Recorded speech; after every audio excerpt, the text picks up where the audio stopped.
Hi guys, tonight for my speech I'm going to be talking about one of my favorite topics in the whole world, and that is true crime. I'm obsessed with true crime. I listen to podcasts and I watch YouTube videos, and so I thought for my topic this would be so much fun to do. So the topic that we are actually going to be covering and talking about tonight is the mysterious case of JonBenet Ramsey. If people don't know who she is, she was a young American girl who was murdered at the age of 6. And nobody knows what happened to her. She was last seen in her family home, and that's it. They really don't know what happened to her. So tonight I thought it would be great for us to sit down to talk and for you guys to kind of generate some ideas that you may have about this case. So just to get started, JonBenet was born in Atlanta, Georgia in 1990. And a short while after she was born, John, Patsy, and her younger brother Burke actually moved to Boulder, Colorado, which is the place of where JonBenet's body was, where she was murdered.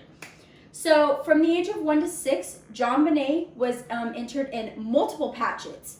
And for a while it was just kind of Patsy's thing, but once JonBenet got older and kind of understood what it was, she sort of started liking it a lot too. And if you've lived in Atlanta, Georgia, that was a big thing in the South. Pageants were a big thing down there.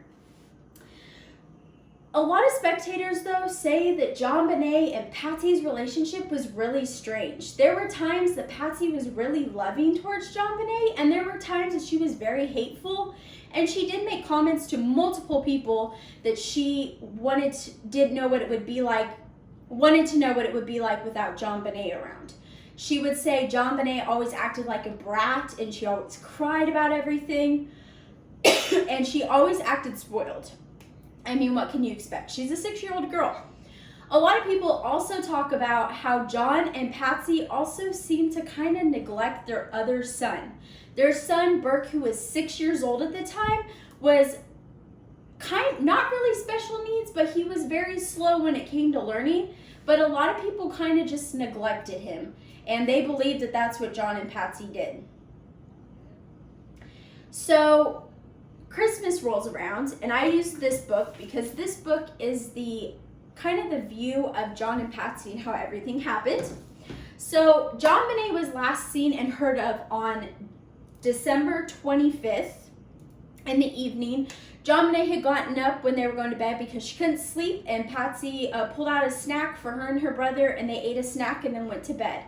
The next morning, according to The Guardian, which is another source, is a newspaper, there was a time event of what happened. So at 5:30 in the morning, Patsy woke up and went to the kitchen to make coffee, and there on the counter was a ransom note stating that JonBenet would be returned if they gave them $18,000.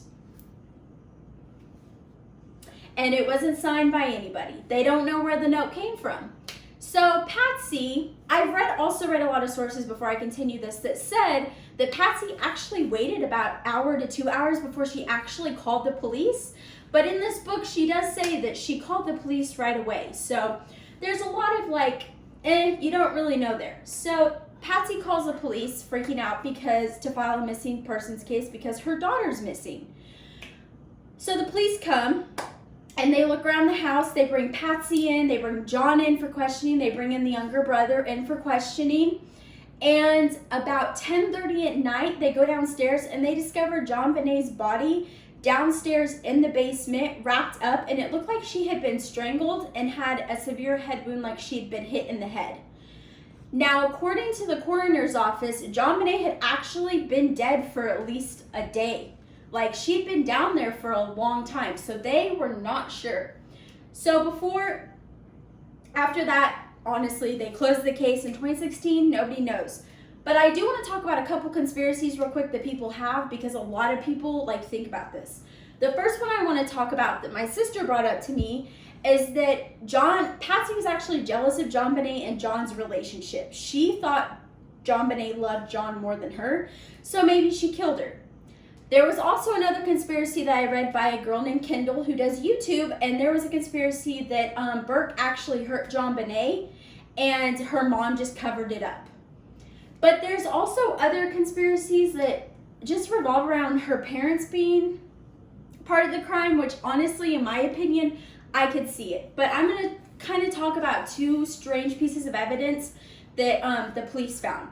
So the first one I am going to talk about is the note. The notepad that they found, the paper was not actually from a notepad in the house, but the writing was very, very similar to Patsy's handwriting. There were places in the note that the note resembled Patsy's handwriting, but they did conclude that the notepad, the piece of paper, did not come from a pad in the house. Another one that people thought were strange was that, like I had stated before, Patsy waited about 2 hours before she actually called the police about her daughter missing. Like, in my opinion, if my 6-year-old daughter was missing, I would be freaking out. And then my third conspiracy that I've read about is that Burke actually was not disturbed during this whole thing. Patsy just left him in bed. She didn't even go to save him. So at the end of the day, I hope that you guys can enjoy this and you guys can kind of think about this, but what kind of, opinions do you have about this? This is a really strange case.